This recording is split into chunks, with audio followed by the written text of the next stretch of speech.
자, 안녕하십니까. 하이퍼립입니다.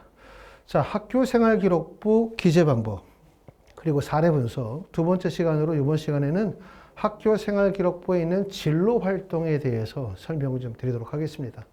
자, 진로활동은 이제 학생부에 기재하는 내용들 중에서 학생의 진로와 관련이 되어진 탐구 내용들을 명확하게 제시할 수 있는 매우 중요한 항목이다.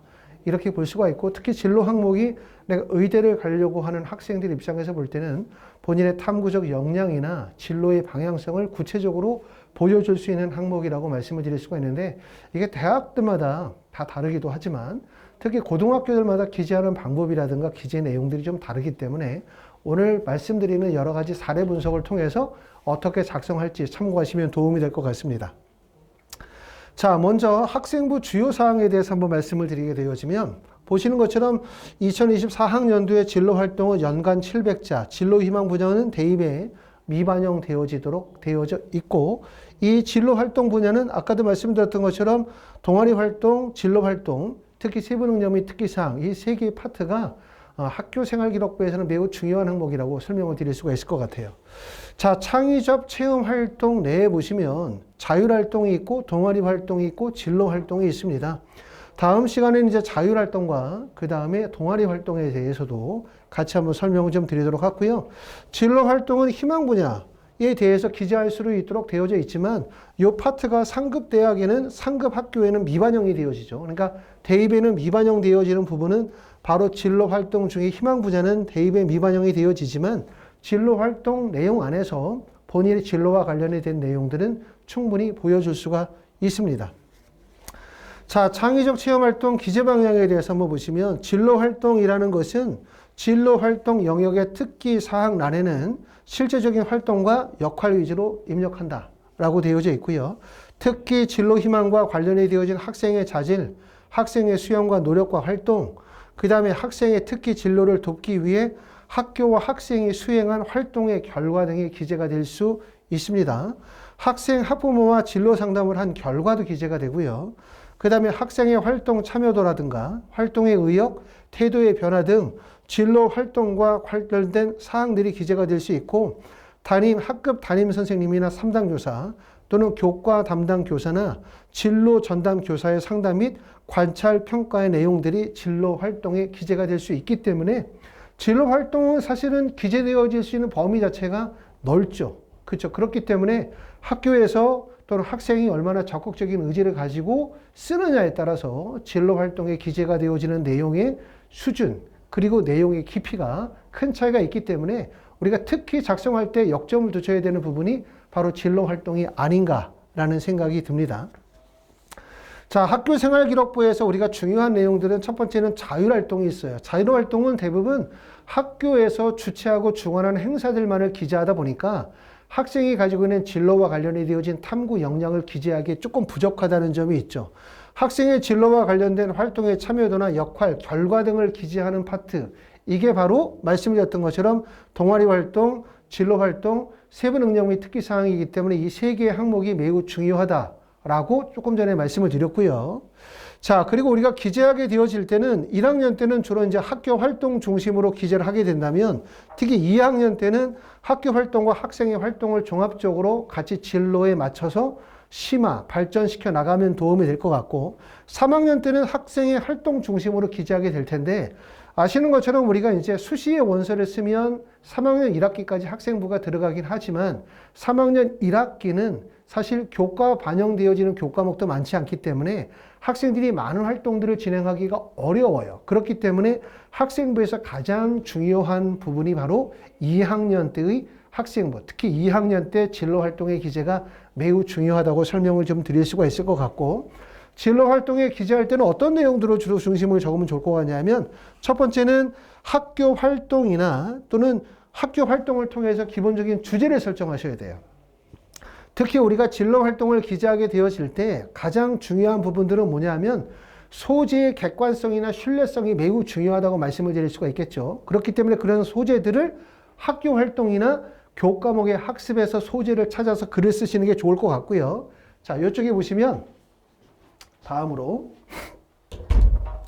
그 다음에 여기서 내용을 보시면 이제 탐구 활동에서도 이렇게 학교 활동에서 주제를 선정하고 주제를 선정하고 난 후에는 진로 관련된 탐구의 활동들을 진행을 하겠죠. 그리고 탐구의 과정이 구체적으로 서술이 돼야 될 거고 그 과정을 통해서 역경 극복의 과정이 나올 거고 역경 극복을 통해서 성취의 결과 이를 통해서 배우고 느낀 점 배우고 느끼는 점을 통해서 자아 성찰과 자기 반성의 기회가 주어질 거고 이를 통해서 줄로를 명확하게 하는 과정으로 서술이 되어지면 제일 좋을 것 같고요. 특히 글을 쓰실 때 가장 중요한 점은 뭐냐면 학교생활기록부에서는 뭐가 드러나야 된다? 결국 과정 서술이 돼야 돼. 과정. 과정이라고 한다면 노력의 과정, 탐구의 과정, 진로 선택의 과정이 구체적으로 제시가 되어져야 좋은 학교생활기록부라고 설명을 좀 드릴 수가 있을 것 같고요. 자, 세 가지 핵심적인 내용들 한번 정리해 봤습니다. 탐구 활동의 주제 선정은 교과목 학습 과정에서 출처가 분명히 제시가 되어져야만 신뢰성과 객관성을 확보할 수 있다는 점. 두 번째는 탐구 활동의 수준은 고등학교의 학업적 배경을 고려해야 돼요. 다시 말하면 내가 다니고 있는 현재 고등학교의 수준, 그 다음에 나의 수준을 고려해서 우리가 진로 희망, 진로 활동에 기재가 되어지는 내용이나 탐구의 수준을 결정하셔야 되지 너무나 높게 일각에서 보시면 뭐 대학교 교수님들이 그걸 써줘서 뭐 이렇게 편법적으로 하시는 경우들도 있다고 하지만 사실은 그게 대학 교수님들한테 많은 돈을 주고 기재해서 쓴다. 이게 중요한 게 아니라 실제 학생들의 수준이 아닌 내용이라고 한다면 대학의 입학사정관이나 교수님이 봐도 뻔히 알 수 있거든요. 이 고등학교의 수준, 학생의 수준에서 이 정도의 탐구 보고서를 쓴다라고 한다면 사실상 이거는 허위다라고 판정이 되어지면 사실 서류평가의 의미가 없어지기 때문에 결국은 학생의 수준에서 조금 더 심화 탐구하는 게 중요하다고 생각합니다. 세 번째는 성취의 결과보다는 탐구의 과정과 문제 해결 노력이 드러나야 한다. 이렇게 세 가지 핵심적인 내용들을 정리해 봤습니다. 다시 한번 말씀을 드리면 첫 번째 우리가 진로 활동 쓸 때 첫 번째 핵심은 탐구 활동의 주제 선정은 교과목의 학습 과정에서 출처가 제시가 되어져야 신뢰성과 객관성을 확보할 수 있다는 점. 두 번째는 뭐냐면 탐구의 수준은 고등학교의 수준, 학생의 수준을 고려하여 심화 탐구를 기재한다. 그 다음에 세 번째는 성취의 결과보다 더 중요한 게 바로 뭐냐면 과정 서술이다. 탐구의 과정과 문제 해결을 위한 노력의 과정이 서술이 되어져야 한다. 이렇게 꼭 말씀을 드리고 싶습니다. 자, 진로 활동에 주로 기재가 되어지는 것은 두 가지 파트로 많이 적혀 있더라고요. 학생들의 학생부를 좀 분석을 해서 정리를 해보니까 첫 번째는 학교가 수행한 활동과 결과가 기록이 되어지죠. 진로 활동에. 그러면서 또 학생이 수행한 노력과 활동이 같이 섞이는 경우들이 되게 많습니다. 너무 지나치게 학교에서 수행한 결과만을 기록하게 되어진다면 학생의 탐구 역량이 구체적으로 드러나지 않을 거고 학생의 탐구 역량 중심으로 기재가 되어지고 학교에서 수행한 활동과 결과가 기재되지 않는다면 결국은 학교생활기록부가 약간 셀프 학생부라는 느낌을 줄 수가 있기 때문에 두 가지 학교가 수행한 활동과 결과 학생이 수행한 노력과 활동이 같이 겹치는 것이 중첩되어져서 논리적으로 기술되어지는 게 좋지 않을까라는 생각이 들고요. 주로 학교가 수행한 활동과 결과에는 이런 내용들이 있어요. 홀랜드 간이검사나 가드너의 다중지능검사, 그 다음에 다요인 인성검사나 에이너그램 성격검사, 청소년 직업 흥미검사, 미래 직업의 세계 또는 진로 아카데미 특강이나 대학 전공의 날이나 진학 설명회 날, 직업 탐색의 날 행사나 졸업생 초청 특강, 대학생 멘토링 학과 캠프, 전문가 초청 특강 등이 대부분에 있고요. 아마 이 내용을 보시면 내가 현재 다니고 있는 고등학교에서 하고 있는 이런 학교가 수행한 활동과 결과가 있을 거라고 보여지고 그 다음에 학생이 수행한 노력을 보면 주로 이제 의대 가는 학생들이 어떤 내용들을 많이 하냐면 진로보고서 에세이 쓰기를 통해서 진로 특강 동영상을 통해서 사제 동행 독서 토론을 통해서 또는 모든별 진로 탐색 활동을 통해서 또는 과학문화 축제나 교내 수학 캠프나 교내 심화 탐구라든가 진로 아카데미 프로그램이나 자기주도 학습 프로그램, 학술 연구 프로그램이나 스마트 진로 학습 종합 검사 등을 통하여 진로와 관련된, 다시 말하면 의대와 관련이 되어진 의학과 관련된 탐구 역량들을 기술하는 경우들이 많습니다. 자, 심화 탐구 활동에서는 주로 이런 내용들을 많이 주제로 삼아서 썼고요. 이 내용들은 제가 블로그 하단에 저희 블로그 내용을 좀 연계해서 보실 테니까 블로그 내용을 보면 조금 더 자세한 정보들을 확인하실 수가 있습니다. 보통 학생들이 썼었던 학과 탐색 활동에서는 RNA 간섭을 이용한 기술과 마이크로 RNA에 관한 내용들, 또는 진로 독서 활동에서 유전자 돌연 변이로 인한 질병을 어떻게 알아냈을까? 진로 독서 모임에서는 신경 독성 항암제가 신경제에 미치는 영향, 또는 보니까 학술 연구에서는 파킨슨병, 그 다음에 예비 전공인의 날에서 구강생리학, 그 다음에 마지막으로는 창의융합 과제 연구에서는 단백질 등 대부분 의학과 관련된 치의학과 관련된 탐구의 주제를 설정해서 그 탐구의 내용들을 주로 진로 활동에 기재하고 있었습니다. 자, 사례를 한번 읽어보도록 하겠습니다. 자, 사례는 이제 어떤 것이 글을 잘 썼다, 어떤 것이 글을 못 썼다가 아니라 다른 학생들이 써놓은 진로 활동의 탐구 사례를 좀 보시면 나의 부분에서 어떤 부분이 부족한지 아마 깨닫지 않을까라고 생각할 것 같고요. 각자 읽으시면서 사례 1번부터 5번까지에 있어서 나름대로 평점을 한번 줘보시면 우리가 가지고 있는 자녀분의 어떤 그 학생부 또 나의 학생부에서 진로 활동은 과연 몇 점 정도의 평점을 줄 수 있을지 확인해 보실 수 있을 것 같은데요.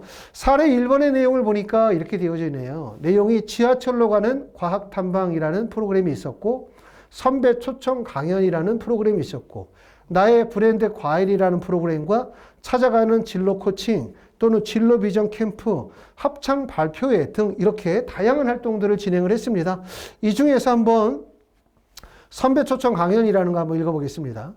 자, 정신건강의학과의 교수의 길이라는 주제로 의사가 되기 위한 힘든 노력의 과정을 알 수 있었고, 매 순간 좌절과 갈등을 경험하면서도 자신을 되돌아보는 자세로 극복해 나가는 지혜를 배울 수 있었으며, 의료봉사를 통해서 어려운 사람들을 돕고 헌신하는 삶의 자세에 큰 감동을 받았다라는 내용들을 기재하고 있습니다.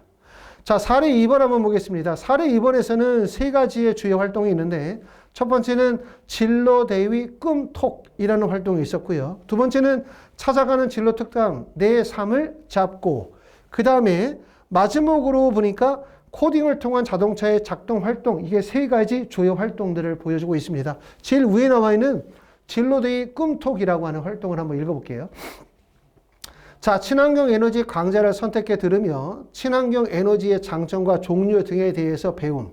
현재 가장 많이 쓰이는 화석연료를 이용한 발전은 지구온난화와 환경 파괴의 문제점을 지니므로 지속 가능한 발전 방식인 친환경 에너지의 개발이 필요하다는 것을 배우고, 생물 자원과 생물 다양성 또한 보존할 수 있겠다 생각을 함. 친환경 에너지 중 식물의 광합성을 이용하는 과정에 관심을 가짐. 또 환경공학연구원 강좌를 선택해 들으며 생명공학의 분야와 적용 사례에 대해서 배움. 이때 생명체의 유용한 특성을 목적에 맞게 활용하는 생명공학에는 분자생물학, 미생물학 등이 있으며 생물의 기능을 대량 생산 및 극대화하여 다른 분야에 적용함으로써 인류의 발전에 기여할 수 있음을 깨닫게 됨. 미생물의 의학 분야에서의 활용 사례를 듣고 분자생물학의 RNA 연구를 통한 유전 치료에 관해서 추가로 생각해보는 시간을 가졌다. 이렇게 쓰여져 있고, 내용들은 잘 기재가 되어져 있는 것 같고, 본인의 진로 분야 또 본인의 탐구 과정에 대해서도 구체적으로 서술하고 있습니다. 자, 사례 3번 한번 보도록 하겠습니다. 사례 3번에서는 네 가지의 활동을 다루고 있습니다. 과학저널 읽기 시즌2하고 교내 광물 암석 교실, 그 다음에 과학주제 탐구 발표회, 그 다음에 MBL 실험 캠프, 이렇게 이제 5가지의 활동이죠. 4가지의 활동을 담고 있는데, 그 중에서 과학주제 탐구 발표회 내용을 한번 읽어보도록 하겠습니다. 과학주제 탐구 발표회에 참여하여 순환계의 중심, 심장, 카페인과 신경전달 물질이 심장 박동에 미치는 영향에 관해 검증 가능한 탐구 과정을 설계하고 수행한 결과를 체계적으로 정리하며 결론을 도출하고 연구의 제한점 및 제어를 타당성 있게 제시함, 탐구의 전 과정을 보고서로 정리하여 제출하고 탐구 내용을 설득력 있게 발표하였다 라고 적혀져 있고, 이 또한 내용들이 잘 기재가 되어져 있음을 확인하실 수가 있습니다. 사례 4번 한번 보겠습니다. 사례 4번에서는 첫 번째는 진로 탐색 과정에 대한 내용이 하나가 있고요. 두 번째는 교내에서 진행된 멘토링에 관한 내용. 세 번째는 수학 교과 시간에 발표 주제로 삼은 내용과 눈의 구조와 관련된 질병에 대한 지속적인 탐구 내용. 그 다음에 마지막으로는 생물학적 지식과 코딩 및 아두이노를 활용한 공학적 발상에 관한 내용이 기재가 되어져 있고, 제일 위에 있는 진로 탐색 과정에 대해서 한번 읽어보도록 하겠습니다. 자, 의과학의 특성을 바탕으로 의학 분야에 대한 강한 의욕을 보여주며 꾸준한 진로 탐구 과정을 이어감, 특히 시각과 관련된 질병과 치료법에 대해 관심을 보이며 연령 관련 환반 변성을 주제로 진로 탐색 과정 탐구 보고서를 작성함, 후천성 시력 상실의 주요 원인임을 시각으로 건성과 습성으로 분류하여 사례와 실태를 조사함, 이에 대한 치료 방법으로 여러 포뮬러를 창의적으로 만들어 발표하는 등 본인의 진로에 대한 실질적이고 구체적인 고민을 깊게 한 흔적이 보인다 라고 되어져 있기 때문에 뚜렷한 진로 방향성뿐만 아니라 본인의 탐구 계획에 대해서 또 탐구 과정에 대해서도 구체적으로 담고 있기 때문에 이런 내용들은 우리가 좀 더 사례로 삼아서 글을 쓰시는 게 좋지 않겠나라는 생각이 듭니다. 자, 다섯 번째 사례 한번 보겠습니다. 다섯 번째 사례에서는 토요일 학술 연구회 마이크로바이오틱이라고 하는 곳과 한국형 무크 강의 청강, 그 다음에 명사 초청 강연이고요. 그 다음에 세 번째에서는 아카데미 페스티벌, 그 다음에 마지막에는 과학 찬반 토론에 관한 내용을 담고 있습니다. 자, 여기서는 아카데미 페스티벌의 내용을 한번 읽어보겠습니다. 아카데미 페스티벌은 보니까 유전자 대상 이상 증인 윌슨씨 병의 원인과 증상, 치료 방법에 대한 질병 안내서 및 바이러스 종론과 바이러스 총론과 미생물학적 연구에 관한 발표 영상을 제작했고 전시함, 생체 전자칩에 관한 전시 자료를 보고 뇌 컴퓨터 인터페이스를 실제로 뇌에 직접 이식하는 일론 머스크의 뉴럴 링크에 대해 추가로 알아보며 실시간 체내 정보를 전달하는 시스템 구축을 구상하고 소개하였다 라고 하는 내용들이 기재가 되어져 있습니다. 아까도 말씀을 드렸었던 것처럼 진로 활동이라고 하는 것은 학생의 진로와 관련이 되어진 탐구, 노력, 성취의 결과를 보여줄 수 있는 학생부의 매우 중요한 항목 중에 하나고, 이와 같이 중요성을 띠는 항목이 동아리 활동, 그 다음에 세부 능력 및 특기사항, 진로 활동이 큰 하나의 부류이기 때문에 정성을 많이 들여서 기재하는 게 중요하고요. 더군다나 우리가 의대에 합격을 희망하시는 분들은 대부분의 대학이 학생부 종합 전형이거나 또는 면접을 보는 전형들이 많기 때문에 특히 이런 전형에 있어서는 본인이 가지고 있는 탐구의 역량과 우수성, 활동의 다양성을 보여주는 것이 매우 중요하다라고 말씀을 드릴 수가 있을 것 같습니다. 자, 마지막으로 하이퍼 리뷰에서는 이제 의대 관련, 의대 합격을 목적으로 하시는 분들에 대한 입시 컨설팅과 학교생활기록부 연관 컨설팅을 진행을 하고 있습니다. 이에 관심 있으신 분들은 또 하이퍼 리뷰 연락 주시면 자세히 안내해 드리도록 하고, 지금 설명을 드렸었던 학교생활기록부 진로활동에 관련이 되어진 내용은 유튜브 하단에 링크를 클릭하시면 저희 블로그로 연결이 되실 거고요. 블로그에서 좀 더 많은 자세한 내용의 정보들을 확인하실 수 있습니다. 자, 여기까지 하이퍼 리뷰였습니다. 감사합니다.